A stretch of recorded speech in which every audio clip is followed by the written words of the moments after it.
Students, this is Shashi Verma, your English teacher, and today we are going to read a new chapter, A Truly Beautiful Mind.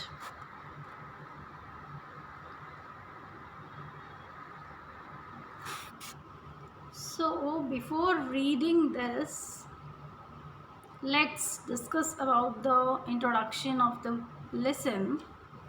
So, what do you think of when you hear the word genius? जब आप genius word सुनते हैं then what comes in your mind, आपके mind में क्या आता है? Who is a genius? What qualities do you think genius has? आप क्या सोचते हैं कि जीनियस में क्या क्वालिटीज़ होती हैं? We shall now read about a young German civil servant who took the world by storm about 100 years ago. अभी एक जर्मन सिविल सर्वेंट है, ठीक है, जिसने 100 ईयर्स अगो पहले वर्ल्ड को एक स्ट्रॉन्ग से बचाया था, ठीक है, या हम कहें कि एक वर्ल्ड को मीन्स एक ऐसी रिसर्च उन्होंने दी थी जिससे कि वो एक फास्ट स्पीड पर आ गया था, ठीक है. So in the summer of 1905 the 26-year-old published in quick succession 4 groundbreaking papers about light, the motion of particles, electrodynamics of moving bodies and energy. So जब वो 26 year old थे तब उन्होंने अपने 4 रिसर्च पेपर्स उन्होंने अपने पब्लिश किए, और वो किसके बारे में थे? Light, motion of particles, electrodynamics of moving bodies and energy. Okay, and his work took up only a few pages in scientific journals but changed forever our understanding of space, time in the entire cosmos. उनके जो papers थे, ये कहा जा रहा है कि उनके जो पेपर्स थे साइंटिफिक जर्नल्स में वो केवल कुछ पेजेस थे, पर उनका इम्पैक्ट इतना ज़्यादा था कि उन्होंने एक आइडिया ही चेंज कर दिया समझने के लिए. किसको समझने के लिए? स्पेस को, टाइम को, या फिर एंटायर कॉस्मॉस. कॉस्मॉस होता है universe. And transformed the name Einstein into a synonym for genius. और ये genius जिसको हमने नेम दिया है, इसका सिनोनिम कौन है, मीन्स किसके बारे में कहा गया है? तो ये हम बात कर रहे हैं आइंस्टाइन के बारे में. Okay, 50 years after his death, Albert Einstein's genius will reigns. reigns होता है रूल्स, मीन्स 50 ईयर्स उनकी डेथ को हो चुके हैं, बट फिर भी आज तक वो रूल करते हैं पूरे वर्ल्ड को. मीन्स उनकी जो साइंटिफिक रिसर्चेस हैं उनका बहुत इम्पैक्ट हुआ है. Then let's read the lesson, and this lesson tells us more about the Albert Einstein. Then Albert Einstein was born on 14 March 1879 in the German city of Ulm without any indication that he was destined for greatness. So, इनका birth कब हुआ था? 14 मार्च 1879 को German city में, means Germany में, अल्म में हुआ था. और उस समय ये नहीं पता था कि वो उनकी जो डेस्टिनी है, मीन्स एक ग्रेटनेस की तरफ वो हमें ले जाएंगे. On the contrary, his mother thought Albert was a freak. To her his head seemed much too large.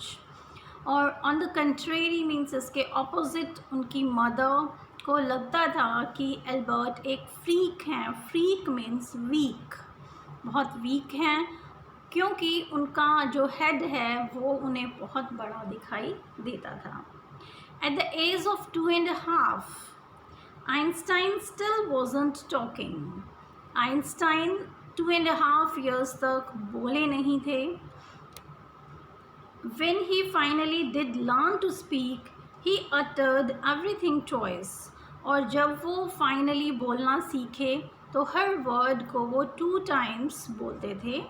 Uttered means speak. Then Einstein did not know what to do with other children. और Einstein को नहीं पता था कि दूसरे बच्चों के साथ क्या करना है, मीन्स उनके साथ कैसे खेलना है. And his playmates called him brother boring. और उनके प्लेमेट्स जो थे वो उनको ब्रदर बोरिंग नाम से बुलाते थे. So the youngster played by himself much of the time. So ये जो मीन्स अल्बर्ट आइंस्टाइन थे तो मोस्ट ऑफ द टाइम केवल अकेले ही खेलते थे. He specially loved mechanical toys. उनको मैकेनिकल टॉयज़ बहुत पसंद थे स्टार्टिंग से ही. Looking at his newborn sister Maja, he is said to have said, fine but where are her wheels.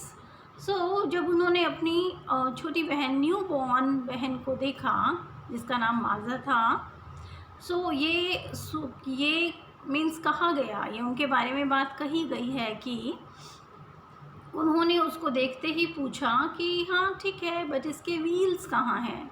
तो उन्हें नहीं पता था कि ये टॉय है या ह्यूमन बीइंग है क्या है. तो उन्होंने, क्योंकि उन्होंने अभी तक टॉय के साथ ही वो खेले थे, तो उन्होंने फर्स्ट उनका क्वेश्चन यही था कि उसके व्हील्स कहाँ पर हैं.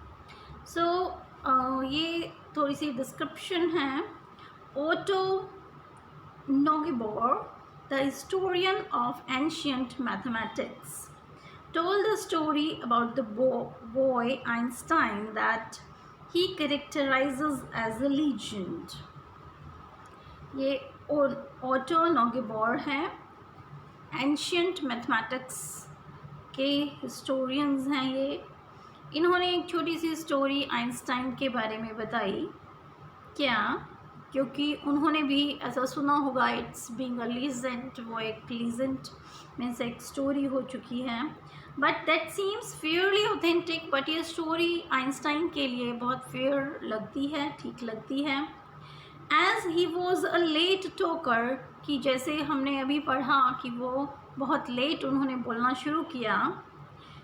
हिज पेरेंट्स वर वरीड, उनके पेरेंट्स वरी होते थे. At last at the supper table one night he broke his silence to say, एक एट लास्ट में supper table means dining table पर जब वो अपना डिनर कर रहे थे, ही ब्रोक हिज साइलेंस, उन्होंने अपनी साइलेंस को तोड़ा. और फर्स्ट सेंटेंस उन्होंने बोला, and what was that sentence? The soup is too hot. Greatly relieved, his parents asked why he had never said a word before. और उनके पेरेंट्स बहुत सरप्राइज होते हुए ये क्वेश्चन उनसे करते हैं कि पहले वो क्यों नहीं बोले. Then Albert replied, because up to now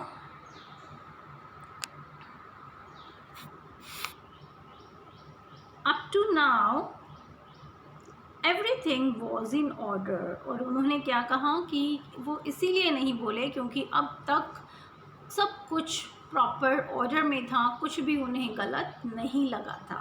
okay, then so it means he saved his energy. So let's read next paragraph.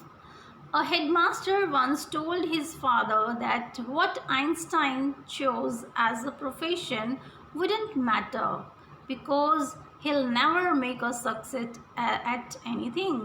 उनके हेडमास्टर ने एक बार उनके फादर से कहा कि आइंस्टाइन जो भी प्रोफेशन चूज़ करें कोई मैटर नहीं रखता क्योंकि वो कभी भी सक्सेसफुल नहीं होने वाले हैं. Einstein began learning to play the violin at the age of 6 because his mother wanted him to do. Einstein ने वायलिन प्ले करना स्टार्ट किया 6 ईयर की एज में. क्यों सीखना शुरू किया? क्योंकि उनकी मदर ये चाहती थी. He later became a gifted amateur violinist maintaining this skill through out his life. और बाद में वो एक गिफ्टेड एमेच्योर मीन्स जो प्रोफेशनली नहीं बट अपनी इंजॉयमेंट के लिए प्ले करते हैं। सो इस तरह के वो वॉयलिनिस्ट बने और पूरी लाइफ उन्होंने अपने इस स्किल को मेंटेन किया। But Albert Einstein was not a bad प्यूपिल। पर हम उन्हें बैड प्यूपिल नहीं कह सकते। वो एक बैड प्यूपिल मीन्स स्टूडेंट, वो एक बैड स्टूडेंट नहीं थे। He went to high school in Munich where Einstein's family had moved when he was 15 months old and scored good marks in almost every subject. और वो वेंट स्कूल म्यूनिक में, एक went school में वो गए where Munich में जहाँ उनकी फैमिली ने मूव किया था, मीन्स वो वहाँ पर शिफ्ट हुए थे जब वो 15 मंथ्स ओल्ड थे। और पर वहाँ पर हाई स्कूल तक उन्होंने बहुत अच्छा परफॉर्म किया और अच्छे मार्क्स वो लेकर आए। Einstein hated the schools regimentation, परंतु आइंस्टाइन को स्कूल्स के रेजिमेंटेशन मीन्स रूल्स, ओके, उनसे उन्हें बहुत हेट थी। And often clashed with his teachers, और उन रूल्स के कारण ही ऑफनली वो अपने टीचर्स के साथ हमेशा मीन्स उनका क्लैश होता था। उन्हें उनके जो भी रूल्स थे वो पसंद नहीं आते थे। एट द एज ऑफ 15 की एज में Einstein felt so stifled there that he left the school for good. और 15 की एज में वो स्कूल से इतने ज़्यादा स्टिफल हो गए थे। Stifle means unable to breathe, means suffocated, okay, कि उन्होंने वो इतने सफोकेटेड हो गए थे स्कूल्स के रूल्स से कि उन्होंने स्कूल को छोड़ दिया। And that was good for him, तभी यहाँ कहा गया है for good. Then the previous year Albert's parents had moved to Milan. अब शुरू के सालों में मीन्स पिछले ही प्रीवियस ईयर मीन्स जिस ईयर की बात हो रही है उससे पहले साल एल्बर्ट के पेरेंट्स मिलान शिफ्ट हो गए and left their son with relatives. और एल्बर्ट आइंस्टाइन को उन्होंने रिलेटिव्स के पास छोड़ दिया। After prolonged discussion, Einstein got his wish to continue his education in German-speaking Switzerland in a city which was more liberal than Munich। और जब उन्होंने वहाँ से स्कूल छोड़ा तो उसके बाद उन्होंने डिसाइड किया कि वो जर्मन स्पीकिंग स्कूल यानी कि स्विट्ज़रलैंड में वो पढ़ेंगे जो कि म्यूनिक से थोड़ा ज़्यादा लिबरल है, okay.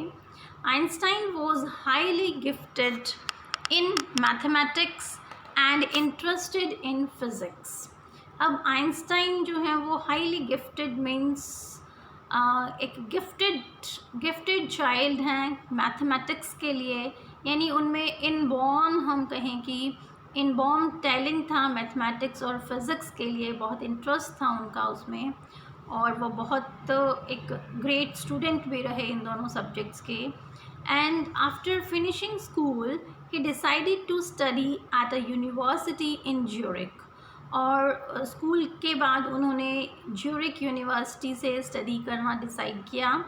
But science wasn't the only thing that appealed to the dashing young man with the walrus moustaches. पर साइंस ही केवल ऐसी नहीं थी जो उन्हें अपील करती थी, और किन्हें अब यहाँ पर उन्हें डैशिंग यंग मैन कहा है विद वॉलरस मुस्टैक्स, यानी जो उनकी मूछें थी वो वॉलरस की मुस्टैक्स की तरह से थी। Then he also felt a special interest in a fellow student Mileva Maric, whom he found to be a clever creature। अब वहाँ पर जब वो यूनिवर्सिटी में गए, यूनिवर्सिटी में उन्होंने स्टडी किया, सो वहाँ पर वो एक अपनी फेलो स्टूडेंट यानी उनके साथ जो स्टूडेंट थी उनकी फ्रेंड, उसमें वो इंटरेस्टेड थे जिनका नाम मिलेवा मारिक था, और whom he found to be a clever creature, जिसको उन्होंने एक clever creature पाया। This young Serb had come to Switzerland because the university in Zurich was one of the few in Europe where women could get degrees. Einstein saw in her an ally against the Philistines. अब क्या हुआ कि क्या कहा गया है, SERB means Serbia के रहने वाले जो लोग हैं उनको सर्ब कहते हैं। जैसे हम इंडिया में रहते हैं तो हमें इंडियंस कहा जाता है, तो यहाँ पर सर्ब कहा गया है, सर्बियंस, सर्बिया के रहने वाले को। ठीक है। सो वो स्विट्ज़रलैंड में क्यों आए, क्यों पढ़ने के लिए आई, क्योंकि ये जो यूनिवर्सिटी है ज्यूरिक यूनिवर्सिटी इन ज्यूरिक, ये उन कुछ यूनिवर्सिटीज़ में से एक यूनिवर्सिटी थी जहाँ पर विमेन अपनी डिग्रीज़ कर सकती थी। इट मीन्स ये हमें बताता है कि सभी यूनिवर्सिटीज़ थी वहाँ पर विमेन का एजुकेशन लेना अलाउ नहीं था। ठीक है। देन आइंस्टाइन ने उनमें एक एली होता है फ्रेंड, एक ऐसे फ्रेंड को देखा जो कि फिलिस्टीन्स के अगेंस्ट था। एंड फिलिस्टीन्स क्या है, a word used disapprovingly to talk about people who do not like art, literature और म्यूज़िक। क्या कि जो पीपल आर्ट, लिटरेचर या म्यूज़िक को पसंद नहीं करते उन लोगों को डिसअप्रूव किया जाता है। तो इस तरह के जो वर्ड्स होते हैं उन्हें फिलिस्टीन्स कहते हैं। ठीक है। Then those people in his family and at the university with whom he was constantly at odds. The couple fell in love. Letters survive in which they put their affection into words.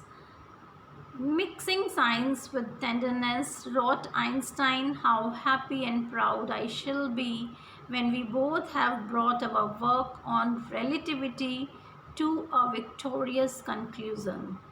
और अब ये दोनों जो थे ये एक दूसरे से प्यार करने लगे और एक लेटर के थ्रू अपने अफेक्शन को इन्होंने मीन्स एक दूसरे को पहुंचाया।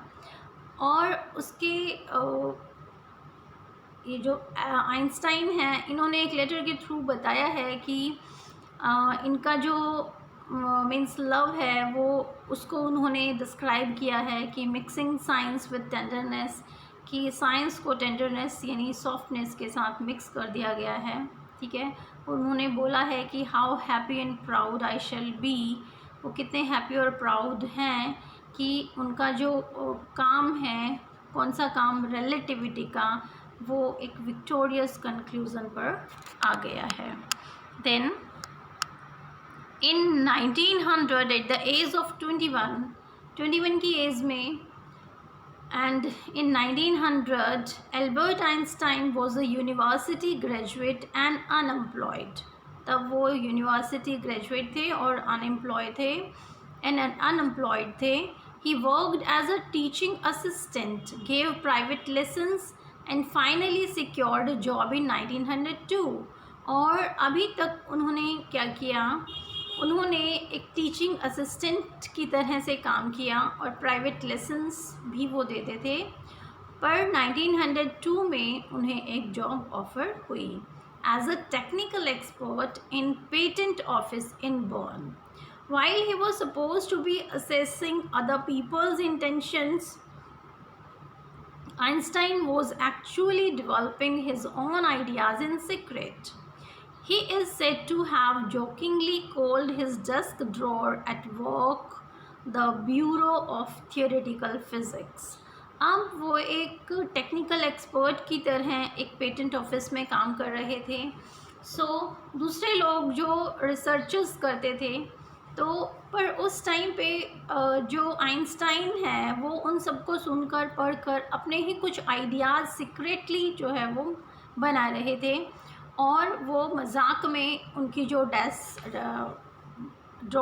डेस्क ड्रॉर थी उसको वो मजाक में एक फ़नी वे में the bureau of theoretical physics भी कहते थे, क्योंकि उन्होंने अपने आइडियाज़ वहीं पर ही रखे हुए थे।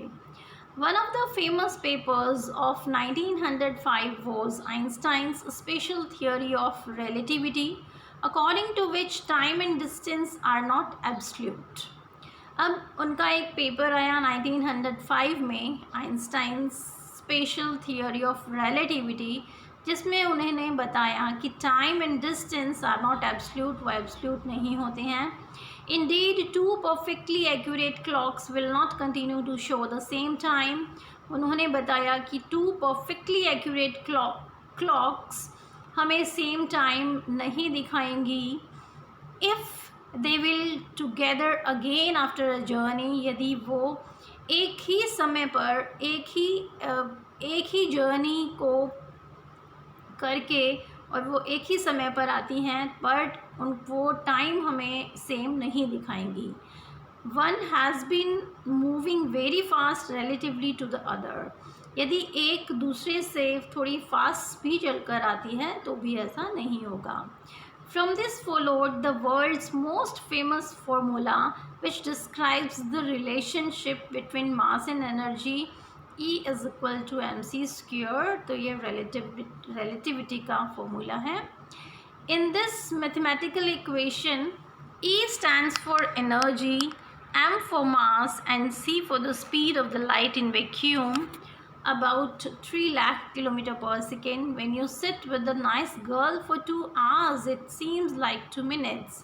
When you sit on a hot stove for 2 minutes, it seems like 2 hours. That's relativity, Albert Einstein. ये जो फॉर्मूला है इसके बारे में इन्होंने यहाँ बताया है कि ये क्या है. E एनर्जी है, m मास है और c second of light in a vacuum है, जिसकी स्पीड है 3 लाख किलोमीटर पर सेकेंड.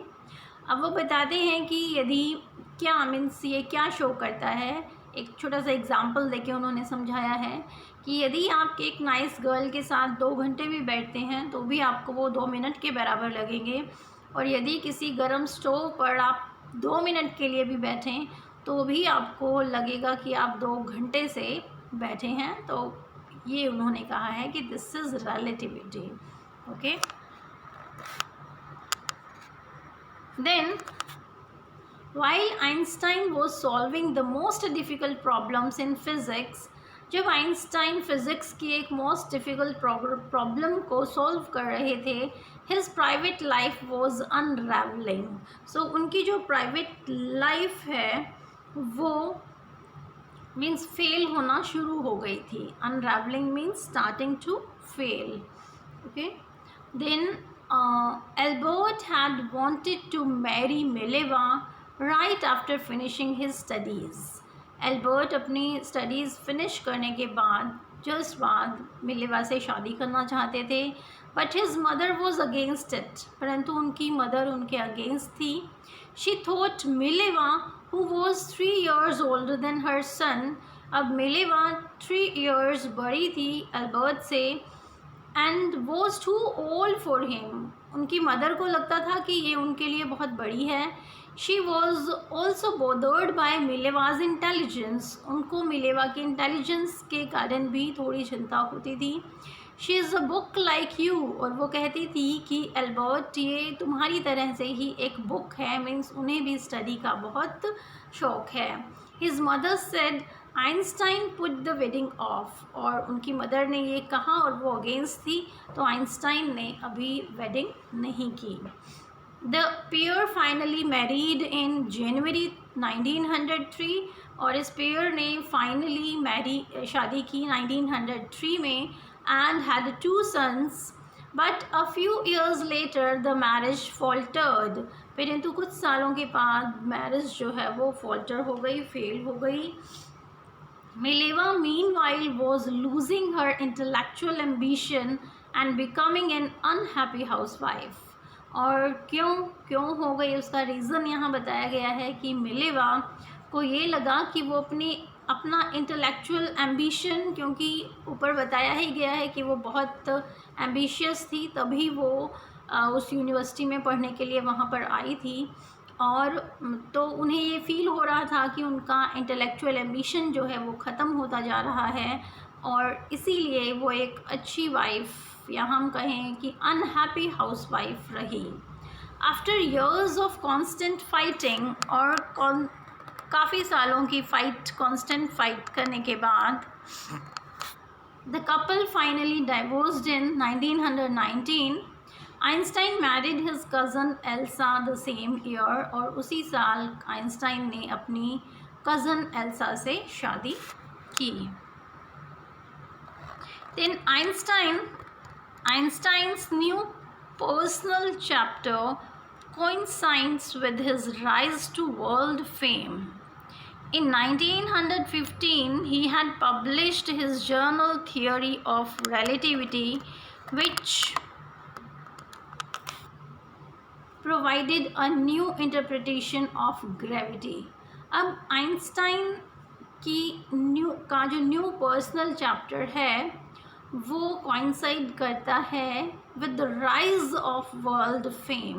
ओके, इन 1915 में उन्होंने एक पेपर पब्लिश किया, general theory of relativity, which provided a new interpretation of gravity, जिसने कि ग्रेविटी को एक नए तरीके से इंटरप्रेट किया।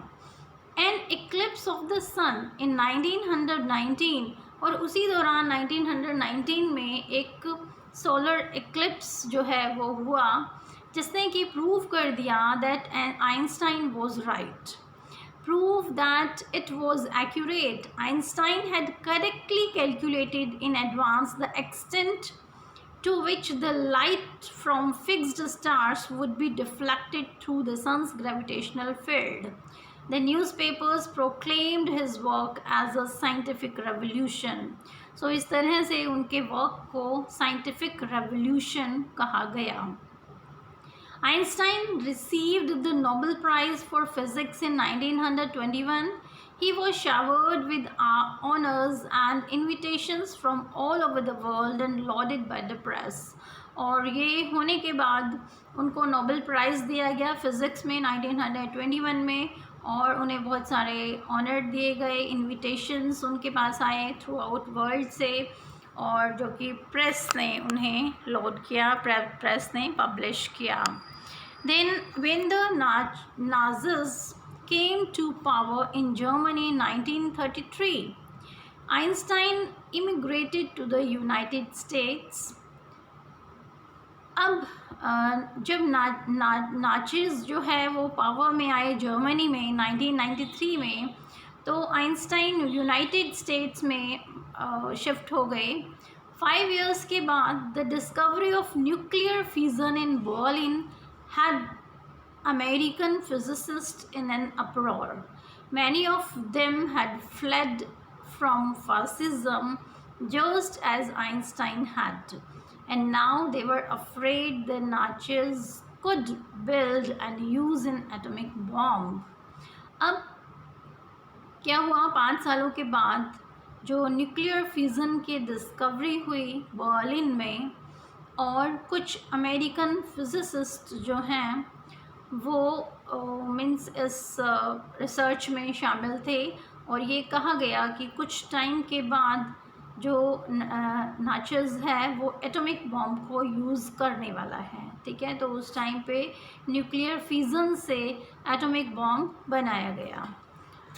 बनाने के बारे में सुना गया। Then at the urging of a colleague, Einstein wrote a letter to the American president. अब जो आइंस्टाइन थे उन्हें पता था कि इस बॉम्ब से किस तरह का डिज़ास्टर हो सकता है, तो उनके कलीग ने उन्हें अर्ज किया कि आप एक लेटर लिखिए। सो इन्होंने American president Franklin D Roosevelt को 2 अगस्त 1939 को एक लेटर लिखा, जिसमें इन्होंने वार्न किया उन्हें कि a single bomb of this type exploded in a port might very well destroy the whole port together with some of the surrounding territory. और means in short हम कहें कि उन्होंने उनको वार्न किया कि इस तरह के बॉम्ब को यदि यूज़ किया जाता है, एक्सप्लोड किया जाता है, तो वो पूरे एक एरिया को और उसकी सराउंडिंग को पूरे को डिस्ट्रॉय कर देगा। His words did not fail to have an effect. The Americans developed the atomic bomb in a secret project of their own and dropped it on the Japanese cities of Hiroshima and Nagasaki in August 1945. But इसके बाद 1945 में Americans ने atomic bomb को एक secret project के through उन्होंने बनाया और उसको जापान के हिरोशिमा और नागासाकी पर उन्होंने ड्रॉप किया, और जिसके बारे में हम सब जानते हैं कि वहाँ कितना ज़्यादा डिस्ट्रक्शन हुआ था. Einstein was deeply shaken by the extent of the destruction. और ये जो डिस्ट्रक्शन हुआ इससे आइंस्टाइन डीपली पूरी बुरी तरह से अंदर तक हिल गए. This time he wrote a public missive to the United Nations. In it he proposed the information of a world government. उन्होंने एक लेटर लिखा अगेन, बट यूनाइटेड नेशंस को एक पब्लिक नोटिस उन्होंने दिया और जिसमें उन्होंने प्रपोज किया कि एक वर्ल्ड गवर्नमेंट बनाई जाए जो कि ये वेपन्स के अगेंस्ट हो, कि कौन किस वेपन को बना सकता है और बनाने के कुछ रूल्स होने चाहिए. तो इस तरह से उन्होंने उनको प्रपोज किया ये बनाने के लिए. Unlike the letter to Roosevelt, this one made no impact. But अब ये जो लेटर है इसका कोई इम्पेक्ट नहीं पड़ा. But over the next decade, Einstein got ever more involved in politics. But next decade में तक आइंस्टाइन जो है वो पॉलिटिक्स में थोड़े एक्टिव हो गए, agitating for an end to the arms build-up and using his popularity to campaign for peace and democracy. और क्योंकि वो पहले ही पॉपुलर थे तो उन्होंने अपनी पॉपुलैरिटी को यूज़ किया और एक कैंपेन चलाया जिसमें पीस एंड डेमोक्रेसी की डिमांड की गई, और स्पेशली आर्म्स से रिलेटेड. आर्म्स होता है weapons. When Einstein died in 1955 at the age of 76, he was celebrated as a visionary and world citizen as much as a scientific genius. जब Einstein 1955 में at the age of 76 जब उनकी death हुई, सो वो एक visionary होता है that can imagine the future, जो फ्यूचर को बता सके. ठीक है, एक इस तरह के विजनरी के रूप में उन्हें जाना गया और एक world citizen as much as a scientific genius के रूप में उनको पहचाना गया. Then these are some difficult words you can note down from here, and they are written in your book also. You can note down from there also, and side by side I told you about these difficult words. I hope you understand the lesson. Thank you, students.